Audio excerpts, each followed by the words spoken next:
Ginny Gilder is the 2015 recipient of the Jack Kelly Award, given to an outstanding individual who represents the ideals that Jack Kelly exemplified: superior achievements in rowing, service to amateur athletes, and success in their chosen profession. A 4-year letter winner at Yale and a participant in the famous women's crew protest, Gilder has been an instrumental player in the fight for equality for female athletes. A 4-time U.S. national team member, a 2-time Olympian, and a silver medalist at the 1984 Olympics, Ginny has established several organizations and foundations dedicated to improving the lives of women and is dedicated to ensuring athletics shape the face of women for generations to come. Congratulations, Ginny Gilder, the 2015 recipient of the Jack Kelly Award. Good evening. My name is Megan Musnicki, or as many of you know me, Moose. As I'm sure you've heard, 2015 has been an exceptional year for U.S. women's rowing. Our U23 women had a successful World Championships, and there continues to be a lot of growth and development at both the junior and collegiate levels. On the senior level, our women's quad crossed the line just under 1.5 seconds before Germany. And in doing so, they became the first ever U.S. women's quad to win a World Championships.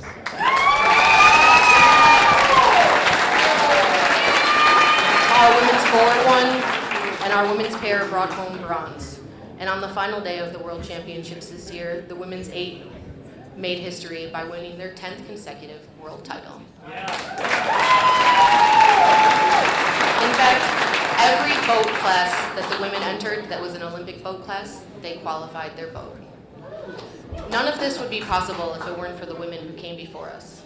The women who broke ground, who challenged the status quo, and saw a way to excel women's rowing unlike ever before. I'd now like to ask my teammates to stand as we honor one such woman in presenting her with the 2015 Jack Kelly Award. Ginny Gilder, thank you, and congratulations for providing my teammates and me with the opportunity to pursue our dreams and strive for greatness.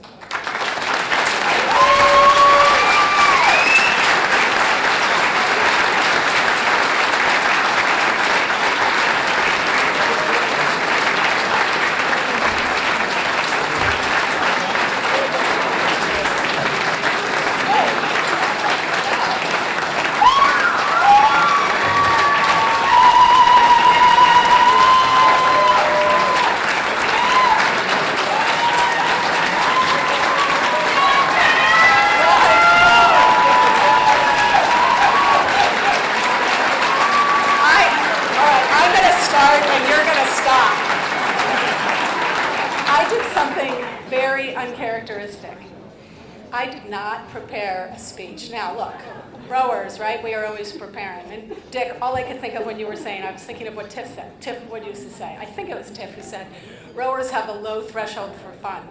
I think that about describes all of us in this room. So the one thing that's happened this last year is that I've learned not to be so afraid when I stand up and talk with people. I figure, especially after that welcome, that there's really no one to be afraid of. But I don't have a lot to say other than, I listened to all these young people today and some older masters guys thanking their families for kind of getting them to where they are today. Well, I'm not thanking my family because none of them were there. But who I am thanking is the community of rowing. People who put up with me in my feistiest, right, Peter? Feistiest days, the days when I was so outspoken. I guess that hasn't really changed. Determined, just like you guys. That hasn't changed. But I'll tell you what has changed. I first saw the sport of rowing at the head of the Charles in 1974. And I fell in love, I do not know why, first sight, watching that sport. I did not see one female on the river that day. But for some reason, that didn't deter me. In fact, I didn't even think about that. I started rowing in 1975 at Yale. Title IX. Who knows how old Title IX was that year? 3 years old. 3 years old. Women's rowing was run by the NWRA. There was no NCAA for women's rowing. At Yale, as many of you probably know, There were no shower facilities for the women at the boathouse, and the boathouse was not a hop, skip, and a jump away from campus. Oh, it was a 12-mile boat ride on the bus. The men, the heavyweight men at Yale, called the women who were rowing my freshman year sweat hogs, cracks, inhuman scum. You can see how far we've come. That 10-year record for women's age, it means something. The last thing is that there was no women in the Olympics. 1976, thanks to the Canadians, was the first time that women's rowing was put onto the Olympic roster. And if it weren't for the Olympics starting that year, I probably wouldn't have set my sights so unreasonably on becoming an Olympian. And I think that's one of the great things about rowing is you look at the people in front of you and you decide, well, if they can make it through this practice, so can I. And I had Chris Ernst and Ann Warner, who were on the 1975 silver medal team, rowing at my boathouse, teaching me everything. That's, so really, to the extent that all those women who were standing feel inspired by what my era did, and I was more comfortable in the 3 seat than the stroke seat, so standing up here isn't exactly where I like to be.